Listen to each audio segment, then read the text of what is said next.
Just one kiss is all I need. Come on, baby, now I'm begging you, please. Come on, honey, while I'm standing at your door. Come on, baby, just give me one more. Started the music business about 5 years ago with the dance club, which didn't go too well. It was in the country. And then somebody approached me to do swing. So we did swing for about 6 months, and all the while there was what we call cross dancers who also do Zydeco. And they were asking me to bring Zydeco in, and I knew nothing about Zydeco. I knew Cajun. I had been to Stepping Stone Ranch when I was a kid. I used to always go to the Cajun festival, and to me it was country music. It was a two-step, dance real slow, all old people. And I said, I'm not going to do Zydeco. There's no way. I'll stick with swing. It's more exciting. And as the summer progressed, and we found that a lot of swing dancers don't swing in the summer, financial things forced us to try something new. And hence, we did Zydeco. And the first band we brought in was Slippery Sneakers, a local band. And 140 people came on a Sunday afternoon. And it just so happens my other club was on a lake, and it was a low-set club. It looked like a Louisiana club, and the people fell in love with it, and we became a part of the community. At some point, I don't know, and we tried all summer to get Zydeco, and we just couldn't connect with any Louisiana bands, so we ended up making a lot of calls, and by the fall, I had hooked up with a few different bands. One of them was Leroy Thomas, who's always here, and the Zydeco Roadrunners. And we really started plowing into Zydeco.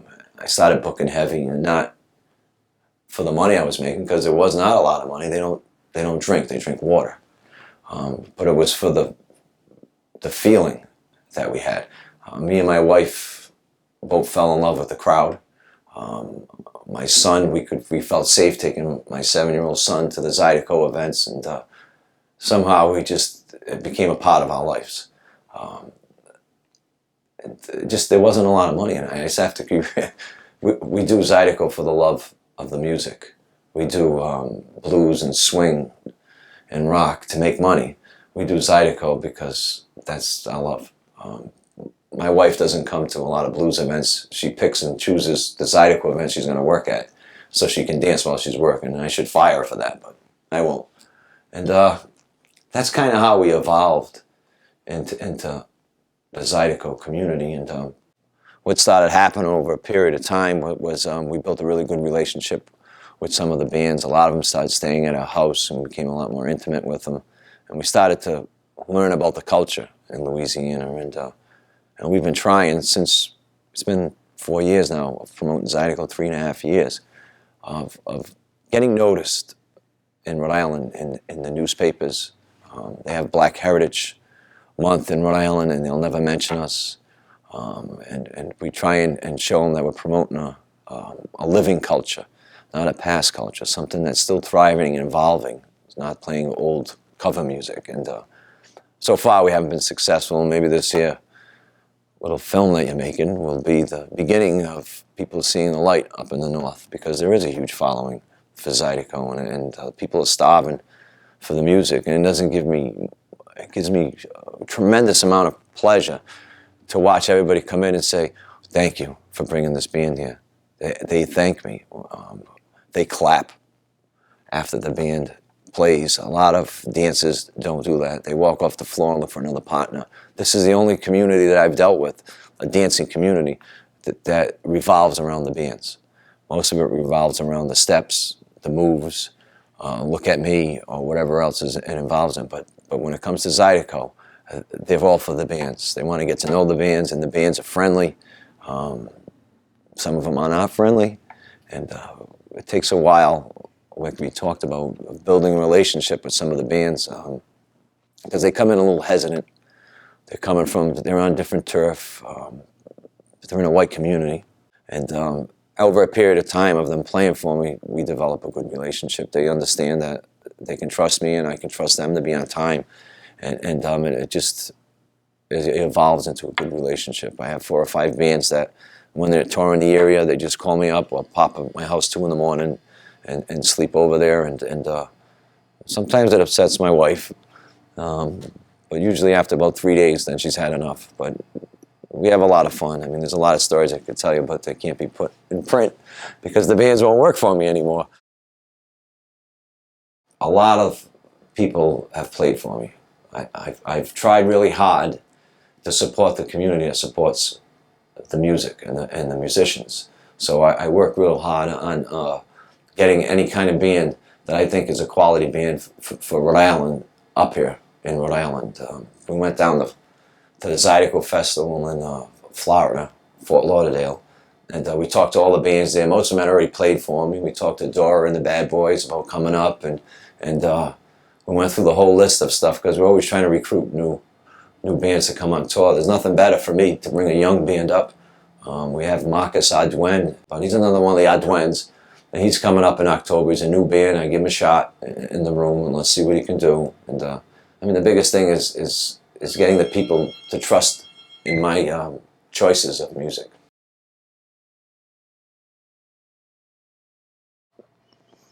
The loyalty of the community, which makes it possible to bring the bands. I know that I can put a Louisiana band in here on a Sunday, 90-degree hot weather day in the Ocean State when everybody's at the beach, and 150 people will come to support the music. And I think that's the most different I found with any community. There's too many other factors in anything, but when you work with this community, they work with you. And I've never found that in any other thing that I do. And because of that, I think at the Catfish Grill, we're trying some new, different stuff. We're not going to stay with like down-home blues anymore. We're bringing in more of the Louisiana artists that are down there. I just booked Guitar Shorty, who was he grew up in Louisiana. Another guy that I've had play for me in the past, we're going to bring in again, is Gatemouth Brown, who does Americana music, and he plays some Cajun, and he's a great fiddler. Well, he doesn't call it a fiddler. I forget what he calls it now. What the hell's he called? Cut! Some of the other bands that we got coming, Curly Taylor, other new kinds of things we tried that we know that Zydeco people will support is we brought Candy Cane in from California. The ones that are on a regular basis, so there's the whole Carrier family, we bring them up whenever they're in, and Andre Theory from California. Now, we got a whole list of some of the other bands that played for us. Rosie Ledette, this is her only club date every year. She plays for us, and Gino Delafoy, he's played for me several times. He played my last night at Sal's, which was phenomenal, and plus all the local talent that's around that we bring in. Little Ann's on a regular basis, and we play around with Planet Zydeco is another band, and one of our most helpful bands that helped me the most in the community was Magnolia, Michelle Kaminsky. Whenever I had a problem, I called Michelle, and Michelle would guide me in the proper way, and she kind of like mentored me on what the music was, which was like phenomenal, because in the music business, nobody tells anybody anything. It's very tight-lipped, and you just find your own way, make your own falls, that kind of stuff. And a lot of people really propped me up when I needed the propping in the beginning.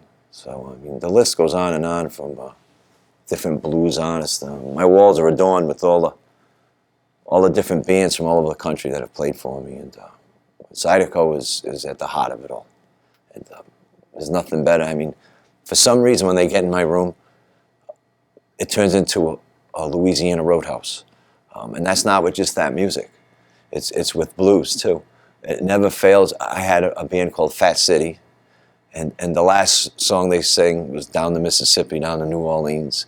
And the next weekend, I had Room Full of Blues here, and they did the same exact song. So this is like an infectious culture with them. When they come in here, they feel like they're in Louisiana, which is what we're trying to accomplish. We're trying to get that Bourbon Street kind of feel out of our club, and it's just evolving into that. And there's nothing better when the band catches the vibe, and the vibe keeps the room going. I mean, that's the magic. And I've been to a lot of clubs, and I'm not blowing my own horn. A lot of the bands always say, when I play for you, it's a party. It's just a big party. We have Nick Curran that comes from Texas 3 times a year, only plays for me when he comes to Rhode Island. And he doesn't look at it as a job. He looks at it as like one big party. The people accept them, and we have a ball. And that gets everything going. When there's audience participation, when the people are dancing, and the whole room has got that jump. You just look and you see everybody's heads going up and down. There's nothing that makes the bands happier than that. It just looks like one of them old 1940 commercials, cartoons where the little ants used to dance all the time. That's what it reminds me of, and it's just infectious. A round of applause for not only our host, but our awesome sound man, Joe and Paula. Yeah, Joe and Paula. Yeah.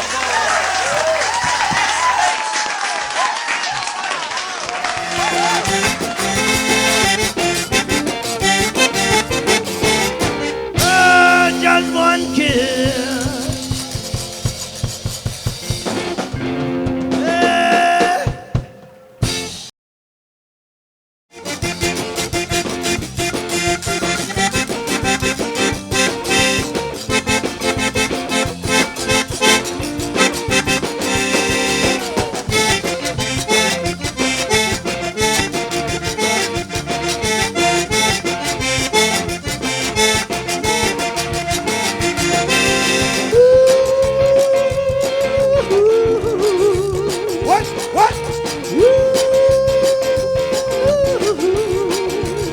I gotta have one more.